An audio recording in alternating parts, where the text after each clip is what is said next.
On the edge of the small town of Brookhaven stood a house no one wanted to claim. Its paint had long since peeled away. Its shutters hung crooked, and the windows stared out like lifeless eyes.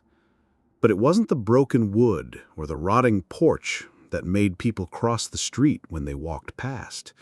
It was the shadow. Every night, as the clock struck midnight, neighbors swore they could see it, a tall, dark figure standing in the upstairs window. It never moved, it never left, just a silhouette, frozen in place, as though someone was watching from inside a house that had been empty for decades.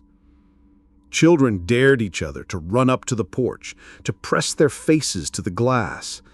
Some came back pale, shaking, unable to speak of what they had seen. Others never got close enough. They claimed the shadow shifted, as though turning its head toward them. The adults whispered about the house's past. They said it once belonged to a woman named Margaret Hale. Alone, widowed, and consumed by grief, she locked herself inside and was never seen again. When the town finally broke down the door, the rooms were empty. Empty, except for the upstairs window, where her silhouette still lingered. No matter how many times the glass was replaced, how many curtains were drawn, the shadow always returned, watching, waiting.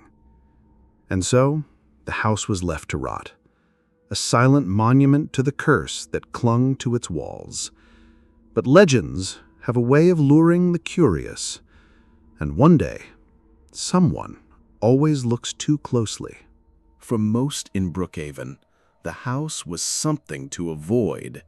They crossed the street when they passed it, never walked near after dark, and warned their children to never, under any circumstances, look directly into the upstairs window. But rumors always travel faster than fear. Teenagers boasted of sneaking close to the porch, of catching a glimpse of the silhouette.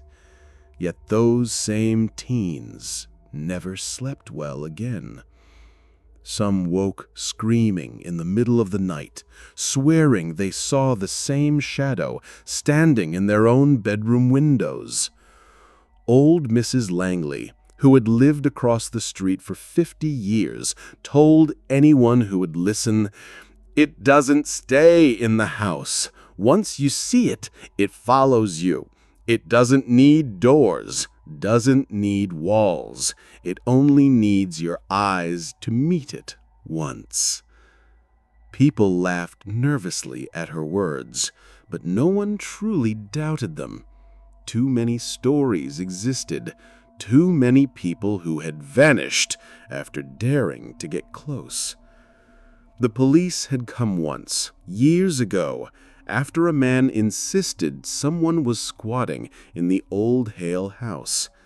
They searched every floor, every room, and found nothing. Nothing, except for an upstairs window that would not open, no matter how hard they tried.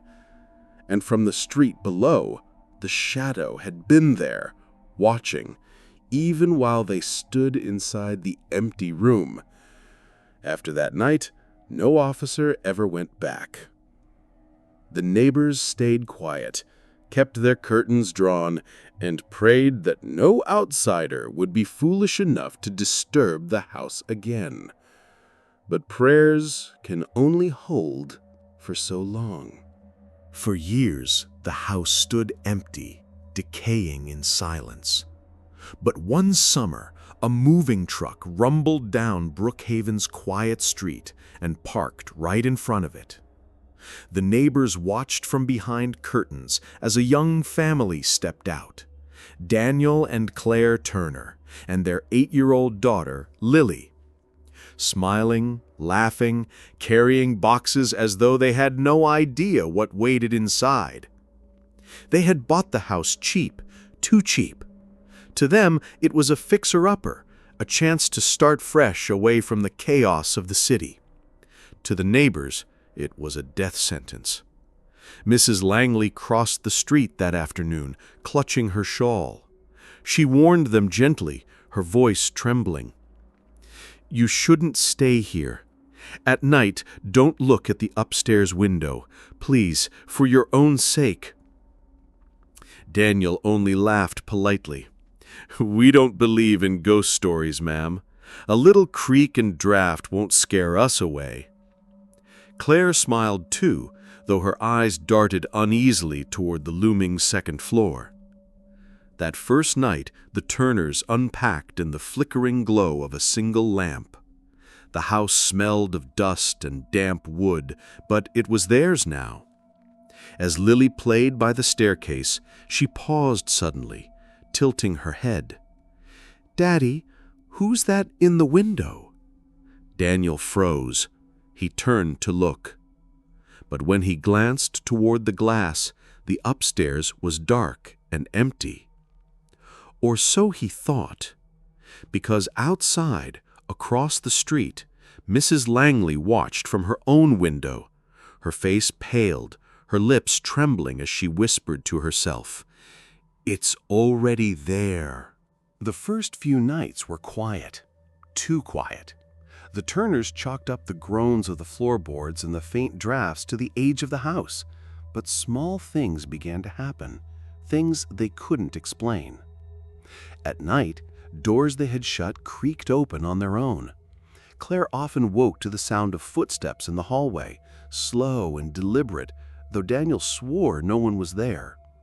Lily grew restless. She refused to sleep in her own room, insisting that the woman stood outside her window, watching. Daniel told her it was only shadows from the trees, but Claire wasn't so sure. One evening, as the couple sat in the living room, the temperature dropped suddenly. The air turned heavy, almost suffocating. Daniel went to check the thermostat, muttering under his breath. That was when Claire glanced toward the stairwell.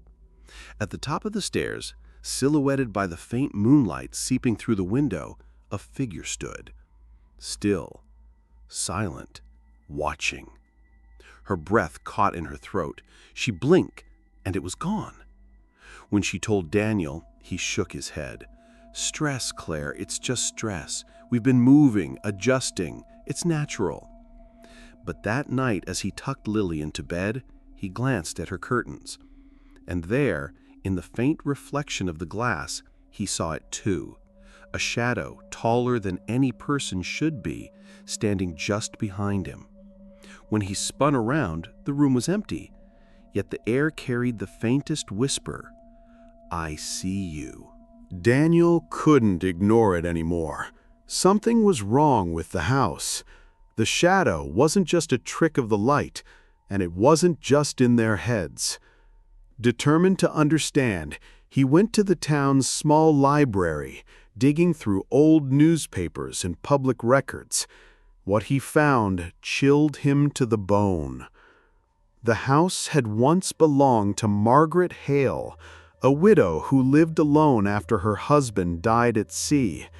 Neighbors described her as a quiet woman, but grief slowly consumed her.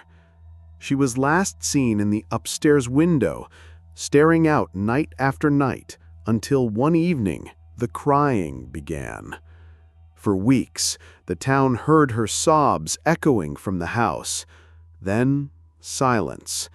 When they finally broke inside, the rooms were empty. Margaret's body was never found. But witnesses swore her silhouette remained, etched into the glass of the upstairs window, as if the light itself had burned her image there. The house was sold again and again, but every new family left quickly or disappeared entirely. Daniel shut the old record book, his hands trembling. Back home, Claire sat on the edge of their bed, pale and shaking. She whispered, "She's in the house, Daniel. She doesn't just stay in the window anymore. I saw her last night, standing in Lily's room." That evening, Lily refused to come downstairs. When Claire asked why, The girl simply pointed at the darkened window above and whispered, "She told me I belong with her now." That night, the house seemed to breathe. The walls groaned, the floor trembled, and the air carried a heavy weight of dread. Daniel and Claire packed hurriedly, desperate to leave before dawn. But when Daniel tried the front door, it wouldn't budge. The locks spun on their own, the wood swelling as though the house itself refused to let them go. Upstairs, Lily's scream cut through the silence. They raced up the staircase, hearts pounding. In her bedroom, the curtains billowed, though the windows were closed.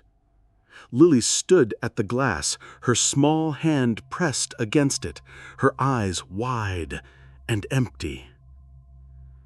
Behind her, in the reflection, stood the shadow. A tall, faceless figure draped in darkness, its hand resting on her shoulder. Claire lunged forward, grabbing her daughter, pulling her back. For a moment, she felt resistance, as though something else clutched Lily with equal strength. Then, with a tearing sensation, like roots ripping from the earth, the girl collapsed into her mother's arms. Daniel shouted, swinging a chair at the window. The glass shattered, spraying shards across the floor. But instead of breaking free, the shadow spilled into the room like smoke, stretching, filling every corner. It whispered in dozens of voices, male and female, young and old. "You saw me. Now you are mine." The light in the room died. The next morning, the neighbors found the house quiet again, its windows dark, its doors locked from the inside. The Turners were gone. But that night, when the clock struck midnight, the upstairs window flickered with movement. And there, for the first time, 3 new shadows stood beside the old one, watching, waiting.